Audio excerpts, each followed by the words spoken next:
الرحمن الرحیم۔ صحیح بخاری حدیث نمبر 578۔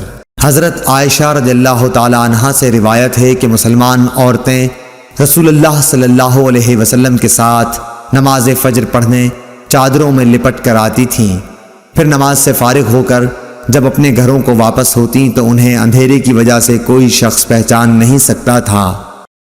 اللهم صل على محمد وعلى آل محمد كما صليت على إبراهيم وعلى آل إبراهيم إنك حميد مجيد اللهم بارك على محمد وعلى آل محمد كما باركت على إبراهيم وعلى آل إبراهيم إنك حميد مجيد